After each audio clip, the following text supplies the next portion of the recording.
Il y a quelques années en arrière, quand la charte bio a été mise en avant, c'est vrai que tous les gens qui consommaient ce genre de produits, que ce soit des légumes, des fruits ou encore du vin, étaient pris quand même un petit peu pour des illuminés et faisaient partie d'une secte finalement.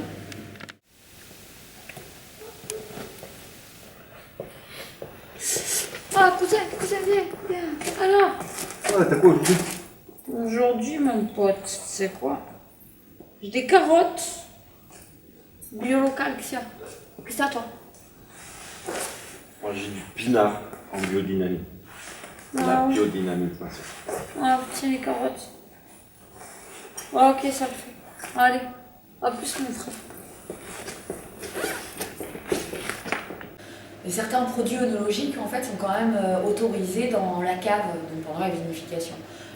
Comme par exemple l'acidification ou encore l'ajout de copeaux ou des levures industrielles et encore du soufre, même si bien évidemment tous ces produits sont rajoutés en étant en moindre dose.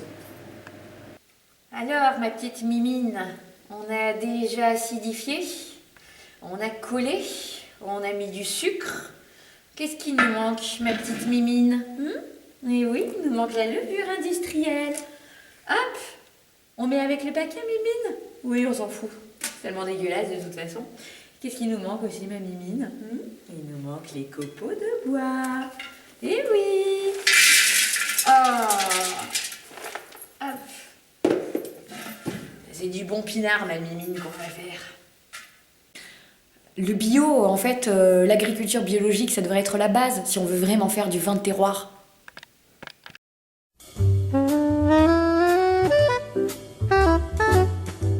Donc ensuite, il y a le vin en biodynamie. Donc là, en fait, c'est simplement pousser le bio encore plus loin. Ça veut dire que du coup, les vignerons vont travailler la vie du sol pour vraiment favoriser un meilleur échange entre la plante et la terre. Ils utilisent aussi de la corne de bouse qu'ils enterrent dans le sol afin de le redynamiser. Et puis avec le calendrier lunaire, bien évidemment, qui leur permet en fait de renforcer tout le processus.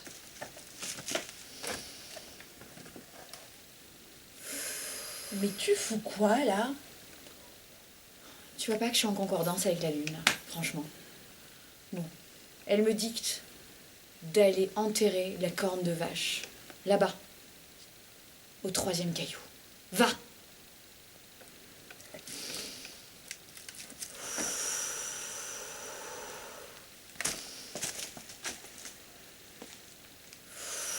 En fait, la biodynamie, c'est une communication avec le végétal.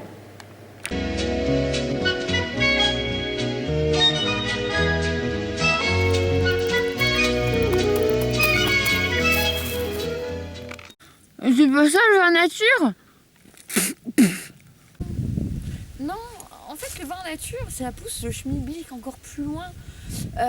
Parce que du coup, il n'y a vraiment aucun entrant dans la cave, outre le soufre, mais vraiment à moindre dose.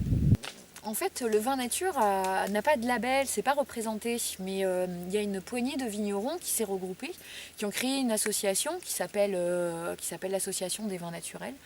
Et ils ont créé eux-mêmes leur cahier des charges. Donc ça veut dire qu'on part sur une culture en bio ou en biodynamie, avec bien évidemment des vendanges manuelles, des levures indigènes. En fait, les levures indigènes, c'est ce qu'on va trouver sur la baie du raisin. Donc on est vraiment sur des vraies levures. Et bien évidemment, très peu d'entrants, très peu de soufre. Bien sûr, il y a d'autres vignerons qui suivent cette même démarche. Alors après, le problème, c'est qu'il y a même ceux qui notent ni qui sont bio, ni en biodynamie sur l'étiquette. Alors forcément, ça crée de la confusion, quoi. Soso, tu te brouilles, on va boire un coup. Ouais, j'arrive, là, je rajoute encore un peu des trucs. Mets un peu de protéines. Ouais, t'as raison. Voilà, là c'est bon. Bon bah Mimine, on t'a trouvé dans les vendanges mécaniques, c'était sympa. Mais je te rajoute aussi, ça donnera des protéines. Enfin, résumé de tout ça finalement, si vous mangez bien, buvez bien aussi quoi.